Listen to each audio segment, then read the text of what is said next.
This is the Bema Podcast with Marty Solomon. I'm his co-host, Brent Billings. Today, we set the stage for the final week of Jesus' earthly ministry. That's right. We're going to do something a little interesting today. This is always a part of teaching that I have a hard time engaging. And I have actually a post that I wrote a long time ago about this. And I thought I would just kind of pull that out today and look at it. We're going to do that kind of in the middle of the episode today. Because what we're going to do is I want to take the next, 2 or 3 podcasts. And I want to talk about the rest of the book of Matthew. But I don't want to do it in the same way that we've kind of been doing it, like read some verses, do some commentary, read some verses, do some commentary. I want to talk about it in ways that I'm going to have to talk about the whole big picture. But I made that promise that we were going to do every verse of Matthew. And so what we're going to do is we're going to read every verse of Matthew 26 and 27 today. And don't shut off your podcast because I got things to say in the middle of it. And I got some things to say at the end of it. So you listen through, all right? All you pod-ritioners out there, you listen. You think people would turn it off just because we're reading I would hope straight not. text? I would hope that would not be true of our listeners here at the Bema Podcast. If anything, it seems like it would increase our request to create an audio version of the Bible. Well, don't even give them those ideas. The answer to that is no. We do not have the manpower. We don't have the manpower nor the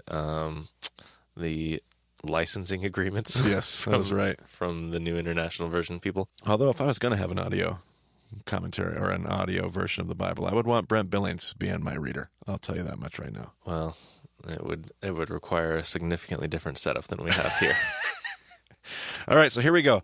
Brent's going to read. Here's our roadmap today. Brent's going to read us Matthew 26, and then I'm going to share some thoughts. Brent's going to read us Matthew 27. I'm going to just kind of share some closing thoughts, maybe some suggestions for you as a listener, maybe your discussion groups, those kind of things, and then we'll wrap it up today. So we'll see how long it takes to read a couple chapters of Matthew, and Marty to talk a little bit. All right. Marty to talk a little bit. That's our wild card. Yeah, that's right. All right, Matthew 26. When Jesus had finished saying all these things, he said to his disciples, "As you know, the Passover is 2 days away, and the Son of Man will be handed over to be crucified." Then the chief priests and the elders of the people assembled in the palace of the high priest, whose name was Caiaphas, and they schemed to arrest Jesus secretly and kill him. But not during the festival, they said, or there may be a riot among the people. While Jesus was in Bethany, in the home of Simon the leper, a woman came to him with an alabaster jar of very expensive perfume, which she poured on his head as he was reclining at the table. When the disciples saw this, they were indignant. "Why this waste?" they asked. "This perfume could have been sold at a high price and the money given to the poor." Aware of this, Jesus said to them, "Why are you bothering this woman? She has done a beautiful thing to me. The poor you will always have with you, but you will not always have me. When she poured this perfume on my body, she did it to prepare me for burial. Truly, I tell you, wherever this gospel is preached throughout the world, what she has done will also be told in memory of her." Then one of the 12, the one called Judas Iscariot, went to the chief priests and asked, "What are you willing to give me if I deliver him over to you?" So they counted out for him 30 pieces of silver. From then on, Judas watched for an opportunity to hand him over. On the first day of the festival of unleavened bread, the disciples came to Jesus and asked, "Where do you want us to make preparations for you to eat the Passover?" He replied, "Go into the city to a certain man and tell him, 'The teacher says, my appointed time is near. I am going to celebrate the Passover with my disciples at your house.' So the disciples did as Jesus had directed them and prepared the Passover. When evening came, Jesus was reclining at the table with the 12, and while they were eating, he said, 'Truly I tell you, one of you will betray me.' They were very sad and began to say to him one after the other, 'Surely you don't mean me, Lord.' Jesus replied, 'The one who has dipped his hand into the bowl with me will betray me. The Son of Man will go just as it is written about him. But woe to that man who betrays the Son of Man. It would be better for him if he had not been born.' Then Judas, the one who would betray him, said, 'Surely you don't mean me, Rabbi.' Jesus answered, 'You have said so.' While they were eating, Jesus took bread, and when he had given thanks, he broke it and gave it to his disciples, saying, 'Take and eat, this is my body.' Then he took a cup, and when he had given thanks, he gave it to them, saying, 'Drink from it, all of you. This is my blood of the covenant, which is poured out for many for the forgiveness of sins. I tell you, I will not drink from this fruit of the vine from now on until that day when I drink it new with you in my Father's kingdom.' When they had sung a hymn, they went out to the Mount of Olives." Then Jesus told them, "This very night you will all fall away on account of me, for it is written, I will strike the shepherd, and the sheep of the flock will be scattered. But after I have risen, I will go ahead of you into Galilee." Peter replied, "Even if all fall away on account of you, I never will." "Truly I tell you," Jesus answered, "this very night before the rooster crows, you will disown me 3 times. But Peter declared, "Even if I have to die with you, I will never disown you." And all the other disciples said the same. Then Jesus went with his disciples to a place called Gethsemane, and he said to them, "Sit here while I go over there and pray." He took Peter and the 2 sons of Zebedee along with him, and he began to be sorrowful and troubled. Then he said to them, "My soul is overwhelmed with sorrow to the point of death. Stay here and keep watch with me." Going a little farther, he fell with his face to the ground and prayed, "My Father, if it is possible, may this cup be taken from me.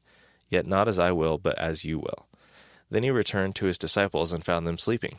"Couldn't you men keep watch with me for 1 hour?" he asked Peter. "Watch and pray, so that you will not fall into temptation. The spirit is willing, but the flesh is weak." He went away a second time and prayed, "My Father, if it is not possible for this cup to be taken away unless I drink it, may your will be done." When he came back, he again found them sleeping because their eyes were heavy. So he left them and went away once more and prayed the 3rd time, saying the same thing. Then he returned to the disciples and said to them, "Are you still sleeping and resting? Look, the hour has come, and the Son of Man is delivered into the hands of sinners. Rise, let us go. Here comes my betrayer." While he was still speaking, Judas, one of the 12, arrived. With him was a large crowd armed with swords and clubs, sent from the chief priests and the elders of the people.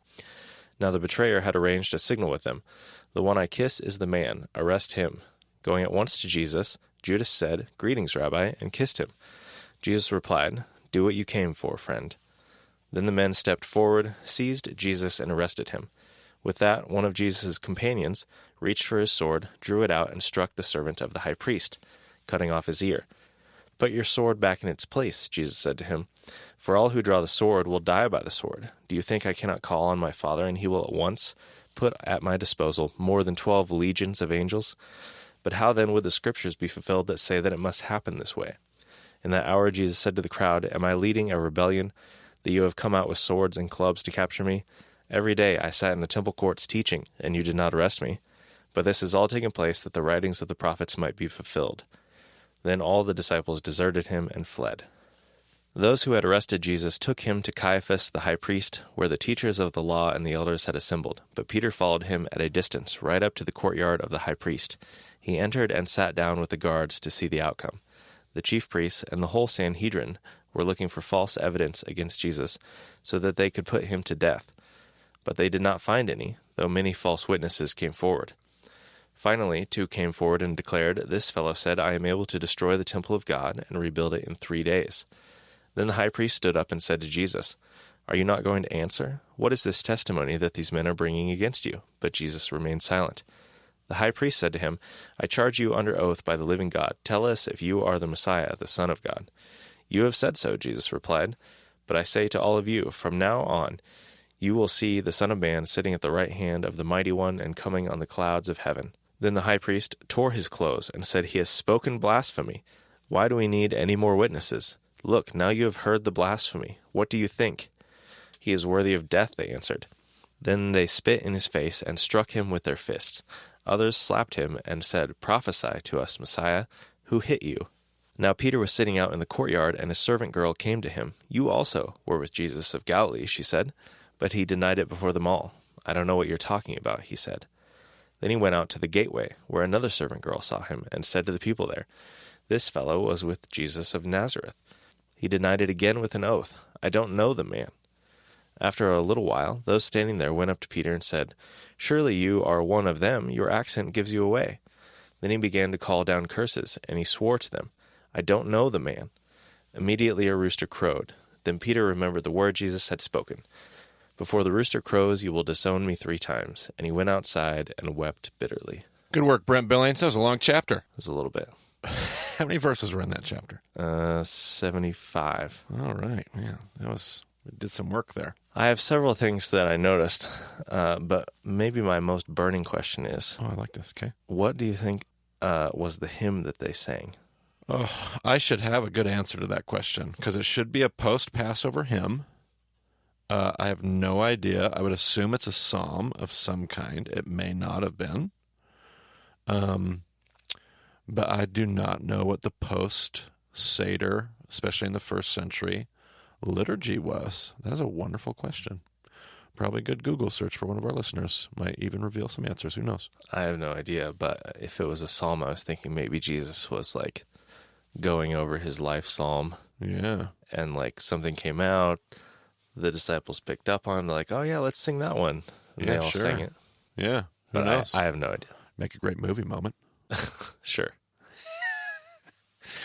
Okay, so here's the deal. I don't like teaching about this last week of Jesus' life. As a teacher, I just don't like it. And I'm not really sure totally why.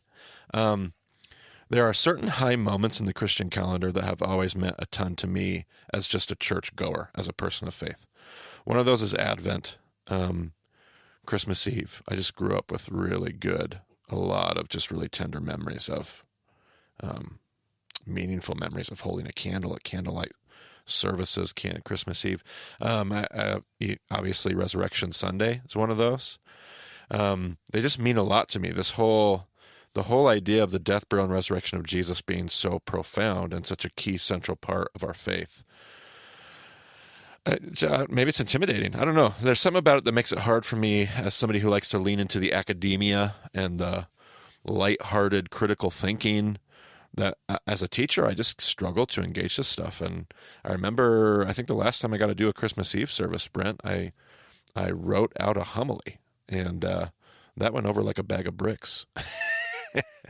And so we came and this Resurrection Sunday, I preached at our church, and I wrote a manuscript, which went better. This transcript went better than my Christmas Eve a few years ago, but still got mixed reviews. It's just, and that's okay. I'm okay with that. Like, whenever I would engage this teaching before, I feel like I would psych myself out, whatever the right phrase is. Like I would be so overworked about the gravitas of what we're dealing with, that I would mess it up. So here we are in this final week. So I don't like to make one of the most sacred and significant acts of all human history merely an academic exercise. I don't think there's anything wrong with dealing with the cross from an academic perspective. I'm thankful for people that have done that. I've learned a ton from their studies. There's a book. I'm reaching into a different pool here to grab this recommendation out, Brent Billings. This is not the typical recommendation that Marty tosses out on the old Bema podcast about session 3. We'll get over it. The Case for Christ by Lee Strobel.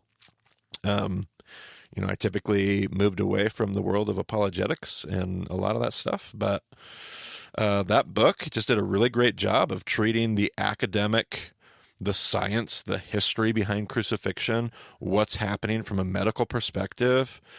Just a great. You said you remember reading that when you were younger. I was in high school. Yeah, the scientific aspect was definitely more important to me back then. Yeah, absolutely. And so there's that read. I'd recommend that. And there's another just for the whole week in general.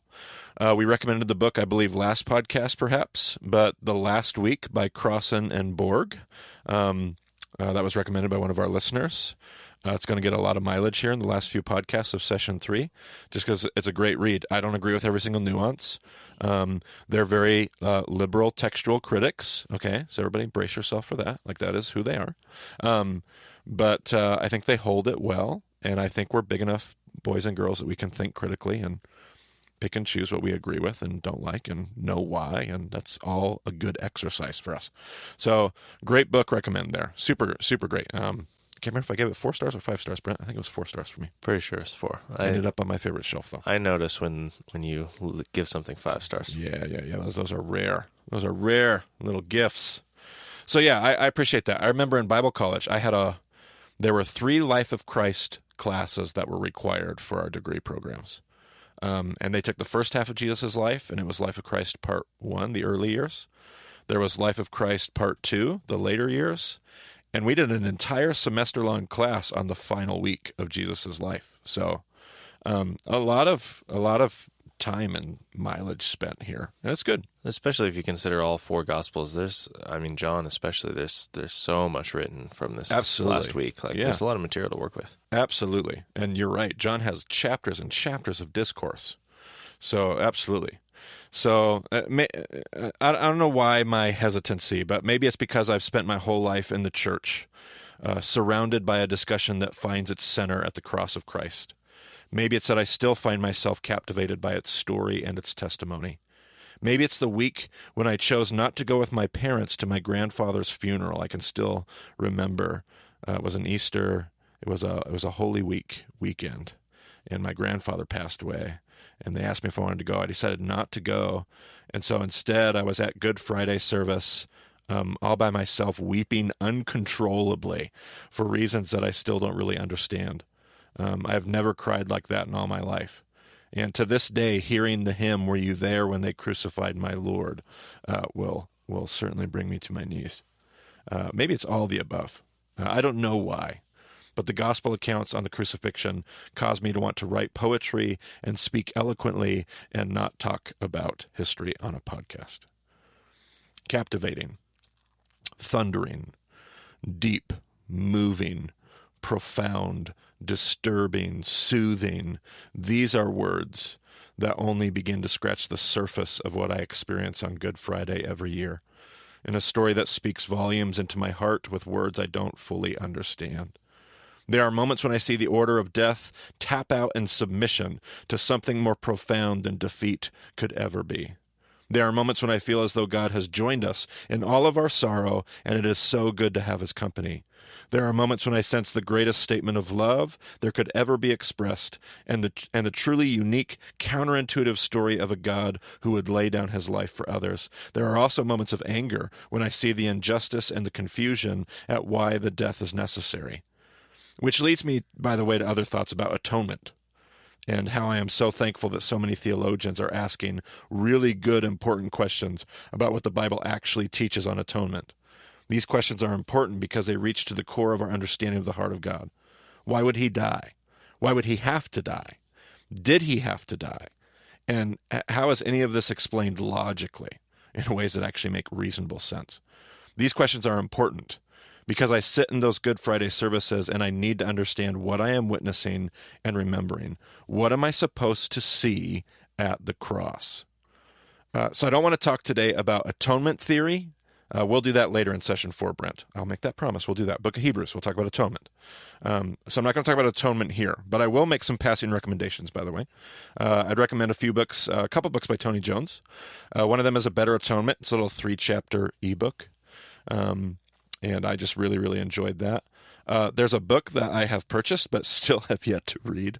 But it should be very good. I enjoy Tony Jones. He's going to be a very liberal theologian, so you can prepare yourselves and brace yourselves for that. But I love Tony's work. He wrote a book called Did God Kill Jesus? We're going to put that in the show notes. I did read a book by Scott McKnight, given to me by a Bema student. A Community Called Atonement is what that book was called.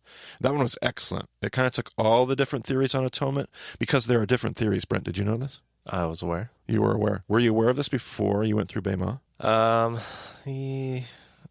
don't know. Maybe you had some hunches? Yeah, I certainly had not had them all laid out and distinguished. Yeah, so there are 4 or 5 really main theories. There's a couple, 2 or 3 outliers as well, and who knows how many more. But there are different theories on what is atonement and why does it work and how does it work and what's going on there and why did Jesus die on the cross. And there's all kinds of good theology behind that. But Scott McKnight's book took them all, and his metaphor was the metaphor of a golf club bag, a bag of golf clubs. And he says every theory has its place, but you need to know when to use it. You don't pull out your putter on the tee box, nor do you have your 7-iron on the green. You know where to use the different theories on atonement. I thought it was a really good metaphor, and I thought he did a really good job of drawing that out. Hopefully most of our listeners are golfers. Yeah. Hopefully that makes basic sense. So how did the early Christians understand Jesus' death on the cross? They would have probably talked about ransom captive theory, to be honest. How has atonement theory evolved over time? Things like Christus Victor, which is making a comeback these days. What are the dangers we find in substitutionary atonement? Penal substitutionary atonement. That's the theory that most evangelicals are familiar with today. Like most of us that have grown up in the church have that kind of understanding of atonement. We'll talk about that all in session 4. But wrestling with what I believe the scriptures teach about atonement has done nothing but help me be more captivated by the story of the cross. It's only heightened my awareness of some of the feelings, emotions, and images that surround the crucifixion. Needless to say, I will not be attacking in our podcasts that follow. I'm not going to spend time going verse by verse and adding commentary. I want to do that. I want to do something else. What I want to do instead, Brent, is over the course of these next few podcasts, and you're going to read us one more chapter here today before we leave. So we read all of 26. We're going to read all of 27, and I want to take a look at a few things. In the next podcast, I want to take a look at the plot to kill Jesus. Like, who did kill Jesus? Is it the Jews? Is it the Romans? Like, who is it? Who is responsible for the execution of Jesus? And so I want to take a look at that question, look at the chief priests. I want to look at the Jewish people. I want to look at the Romans. And then in the next podcast, I want to talk about the betrayer. I want to talk about Judas, and I want to talk about Peter's denial. I want to talk about what's going on there with the betrayal of Jesus.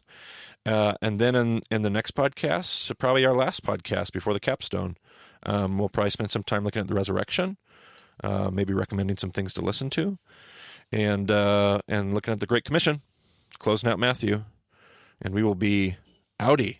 We are coming down the home stretch here. So that's kind of what I'd like to do. So rather than kind of like verse by verse, I want to read it all, and then I want to go back and take a look at it. So I'll kind of wrap up some thoughts here in a moment. But unless you have any other questions, Brent, how about you fire away with chapter 27 and wrap us up here?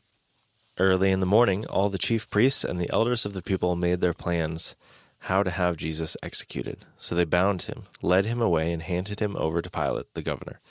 When Judas, who had betrayed him, saw that Jesus was condemned, he was seized with remorse and returned the 30 pieces of silver to the chief priests and the elders.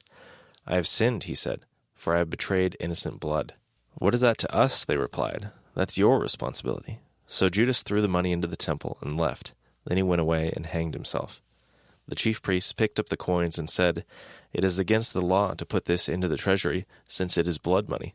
So they decided to use the money to buy the potter's field as a burial place for foreigners. That is why it has been called the field of blood to this day. Then what was spoken by Jeremiah the prophet was fulfilled. They took the 30 pieces of silver, the price set on him by the people of Israel, and they used them to buy the potter's field as the Lord commanded me. Meanwhile, Jesus stood before the governor, and the governor asked him, Are you the king of the Jews? You have said so, Jesus replied. When he was accused by the chief priests and the elders, he gave no answer. Then Pilate asked him, Don't you hear the testimony they are bringing against you? But Jesus made no reply, not even to a single charge, to the great amazement of the governor. Now it was the governor's custom at the festival to release a prisoner chosen by the crowd. At that time they had a well-known prisoner whose name was Jesus Barabbas. So when the crowd had gathered, Pilate asked them, Which one do you want me to release to you, Jesus Barabbas or Jesus who is called the Messiah? For he knew it was out of self-interest that they had handed Jesus over to him. While Pilate was sitting on the judge's seat, his wife sent him this message, Don't have anything to do with that innocent man, for I have suffered a great deal today in a dream because of him. But the chief priests and the elders persuaded the crowd to ask for Barabbas and to have Jesus executed. Which of the two do you want me to release to you? Asked the governor. Barabbas, they answered. What shall I do then with Jesus who is called the Messiah? Pilate asked. They all answered, Crucify him. Why? What crime has he committed? Asked Pilate. But they shouted all the louder, Crucify him. When Pilate saw that he was getting nowhere, but that instead an uproar was starting, he took water and washed his hands in front of the crowd. I am innocent of this man's blood, he said. It is your responsibility. All the people answered, His blood is on us and on our children. Then he released Barabbas to them, but he had Jesus flogged and handed him over to be crucified. Then the governor's soldiers took Jesus into the praetorium and gathered the whole company of soldiers around him. They stripped him and put a scarlet robe on him, and then twisted together a crown of thorns and set it on his head. They put a staff in his right hand. Then they knelt in front of him and mocked him. Hail, King of the Jews, they said. They spit on him and took the staff and struck him on the head again and again. After they had mocked him, they took off the robe and put his own clothes on him. Then they led him away to crucify him. As they were going out, they met a man from Cyrene named Simon, and they forced him to carry the cross. They came to a place called Golgotha, which means the place of the skull. There they offered Jesus wine to drink mixed with gall, but after tasting it, he refused to drink it. When they had crucified him, they divided up his clothes by casting lots, and sitting down, they kept watch over him there. Above his head they placed the written charge against him, "This is Jesus, the King of the Jews." 2 rebels were crucified with him, one on his right and one on his left. Those who passed by hurled insults at him, shaking their heads and saying, "You who are going to destroy the temple and build it in 3 days, save yourself. Come down from the cross if you are the Son of God." In the same way, the chief priests, the teachers of the law, and the elders mocked him. "He saved others," they said, "but he can't save himself. He's the King of Israel. Let him come down now from the cross, and we will believe in him. He trusts in God. Let God rescue him now if he wants him, for he said, 'I am the Son of God.'" In the same way, the rebels who were crucified with him also heaped insults on him. From noon until 3 in the afternoon, darkness came over all the land. About 3 in the afternoon, Jesus cried out in a loud voice, "Eli, Eli, lema sabachthani," which means, my God, why have you forsaken me?" When some of those standing there heard this, they said, "He's calling Elijah." Immediately one of them ran and got a sponge. He filled it with wine vinegar, put it on a staff, and offered it to Jesus to drink. The rest said, "Now leave him alone. Let's see if Elijah comes to save him." And when Jesus had cried out again in a loud voice, he gave up his spirit. At that moment the curtain of the temple was torn in two from top to bottom. The earth shook, the rocks split, and the tombs broke open. The bodies of many holy people who had died were raised to life. They came out of the tombs after Jesus' resurrection, and went into the holy city and appeared to many people. When the centurion and those with him who were guarding Jesus saw the earthquake and all that had happened, they were terrified and exclaimed, "Surely he was the Son of God." Many women were there, watching from a distance. They had followed Jesus from Galilee to care for his needs. Among them were Mary Magdalene, Mary the mother of James and Joseph, and the mother of Zebedee's sons. As evening approached, there came a rich man from Arimathea named Joseph, who had himself become a disciple of Jesus. Going to Pilate, he asked for Jesus' body, and Pilate ordered that it be given to him. Joseph took the body, wrapped it in a clean linen cloth, and placed it in his own new tomb that he had cut out of the rock. He rolled a big stone in front of the entrance to the tomb and went away. Mary Magdalene and the other Mary were sitting there opposite the tomb. The next day, the one after preparation day, the chief priests and the Pharisees went to Pilate. "Sir," they said, "we remember that while he was still alive, that deceiver said, 'After 3 days I will rise again.' So give the order for the tomb to be made secure until the 3rd day. Otherwise his disciples may come and steal the body and tell the people that he has been raised from the dead. This last deception will be worse than the first." "Take a guard," Pilate answered. "Go, make the tomb as secure as you know how." So they went and made the tomb secure by putting a seal on the stone and posting the guard. All right. So, there we go. 2 chapters of Matthew read today. So here's my suggestion for all of our listeners, especially those that are in discussion groups that are like, "Man, Marty, you really hung us out to dry here on this episode. Don't have anything to discuss." My recommendation would be read all the other accounts. Read the other gospel accounts. Brent's just went to all the trouble of reading us Matthew, 2 chapters of Matthew. Spend time together as a group looking over, have somebody read Mark. Have somebody read what's in Luke. Have somebody even read, maybe not the entire discourses that are found in John, but what kind of crucifixion narrative is found in John. Look at those. Pay attention to the questions you have. Become familiar with the setting. I kind of told you where we were headed in the next few podcasts. We're going to talk about the chief priests and Rome. We're going to talk about Peter and Judas. And the more familiar we are with the stories, the better we're going to be able to interact with them. So it's a little bit different. It's a different kind of podcast. I get that. It's okay. We won't do it a lot. But maybe spend some time just becoming really intimate and familiar with the story so that when we have those conversations in the next couple podcasts, we're more equipped to have those as a group. So that would be my recommendation. And maybe we'll find that there's something beautiful hiding in there, and maybe we'll read more text as groups. I don't know. I do have a question. Okay, I like it. Maybe a couple. So he does the, my God, why have you forsaken me?" Yep. Some of those standing there heard this and said, "He's calling Elijah." And then it says, immediately one of them ran and got a sponge. What is happening? Right. Why do they think it's Elijah? Why did they get the sponge? Is that Like, I don't know. Yeah. It seems like there's something going on there. And who are these people? Yeah, and there's a lot of, and the people aren't distinguished. There's some harmonizing that we could do in different gospel narratives. There's a lot of discussion about what is he crying? Is he crying out in Hebrew? Is he crying out in Aramaic? What is he crying out? Either way, if he's crying out in Hebrew or Aramaic, the sound, especially if you're literally dying on the cross, like he's in rough shape here. He's probably not articulating his words well. He is probably not enunciating clearly. And remember, Elijah's name is Eliyahu. Eliyahu.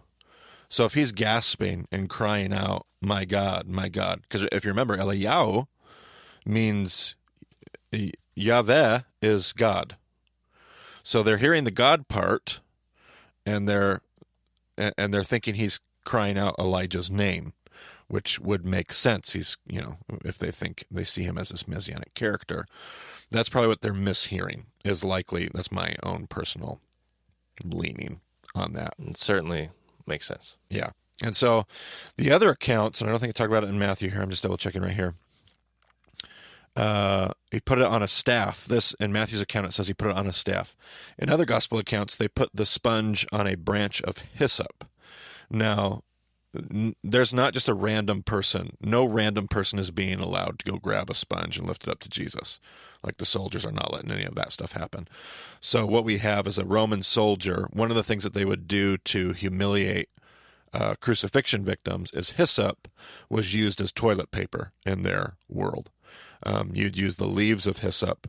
And so it says they put it on a branch of hyssop. You're obviously not using a branch as toilet paper, but you're using the leaves. What they've probably done here, if you harmonize these gospel accounts together, is they've probably taken some used toilet paper. They've hid it in a sponge, and they're lifting it up to Jesus, kind of mocking him, acting like they're trying to give him some relief. And Matthew's account here, you don't see all those details. If you use the other gospel accounts, I think what you see here is a crowd kind of getting worked up here in a moment, and the soldiers kind of joining the frenzy in a mocking sort of way and being like, yeah, quick, grab a sponge, give him something to drink. Maybe he'll be saved, all in this kind of sarcastic, satirical, mocking kind of way. And what they've lifted up to him is probably used toilet paper. So this isn't some kind of a remez to something that Elijah did with a sponge? Well, I mean, that's a fantastic question. I don't think so, but boy, I've been wrong about that before. So in the text, always a great assumption. And all right. Place to go digging. So why would Pilate agree to give Joseph the body? It's a good question. He doesn't really care. Like, Pilate doesn't care. They're going to take these guys down. These are, in Romans, in the eyes of the Romans, these are terrorists. Like, literally think about the way we think about terrorists today. That's how they view the people that are crucified. Crucifixion is a sentence that is saved almost uniquely for the charge of terrorism, insurgency.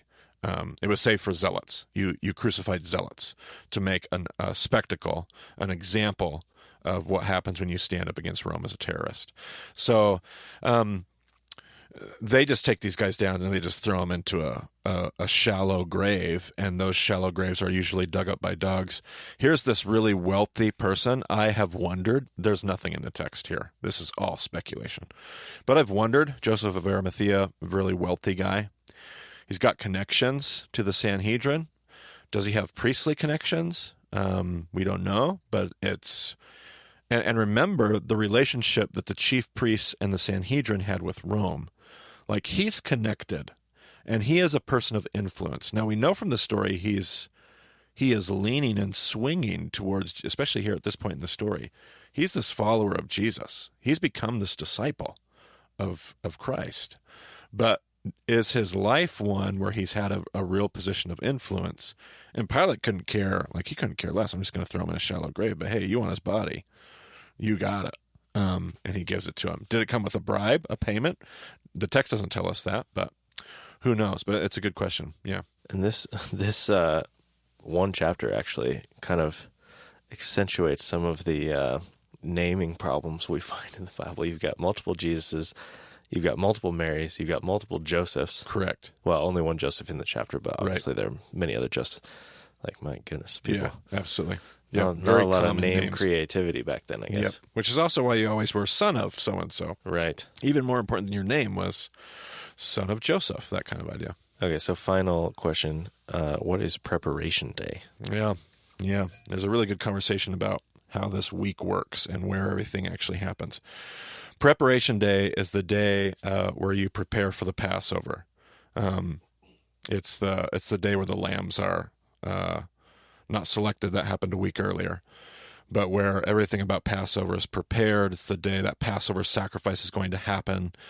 On this year, as I read it, there's some discussion about this. As I read it, the Passover sacrifice happening on Friday night. I believe they ate the meal on Thursday night because in the first century, there's a discussion about what do you do when Passover falls on Sabbath, because there's an awful lot of work involved with Passover. And they don't do it today, and it wasn't a part of Talmud, but there's some evidence that suggests that in the first century, they would have celebrated Passover on that year a week early, or a day earlier on Thursday night, but the actual Passover sacrifice would have still happened on Friday night, which is why you see Jesus doing Passover meal Thursday. He's being sacrificed as a Passover lamb on Friday, and then he's being resurrected on the first Sunday to follow Passover, which is always first fruits. And his resurrection falls on first fruits on that following Sunday in the tomb for at least 26 hours. Maybe not much more than that. He's there for Friday night, all day on Saturday, and then Sunday morning, which according to the Jewish calendar, is 3 days. All right. There you go. I'm sure I could come up with a lot more questions, but... There's a lot of them in there. I even wanted to stop you as you were reading. It was everything I could do to just let you read. I had the same problem. Oh, my goodness. Yeah. The text is, it's deep. Hey, we had a whole semester class on this 1 week, man. Right. And people devote entire lifetimes studying this, and I'm sure they feel like they're barely scratching the surface. So that was right. That'll do it for this episode, I think. Yep. Join us for the next few. Yep. Coming up. All right. If you have any questions, if you come up with any great ideas in your discussion groups, as you pull these passages apart, as you bring in the voices of the other Gospels, please get in touch. You can find everything you need to know at BamaDiscipleship.com. Thanks for joining us on the podcast this week. We'll talk to you again soon.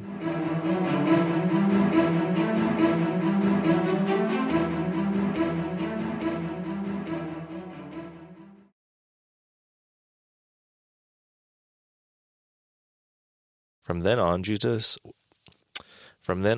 watched. Jeepers, I can't say his name.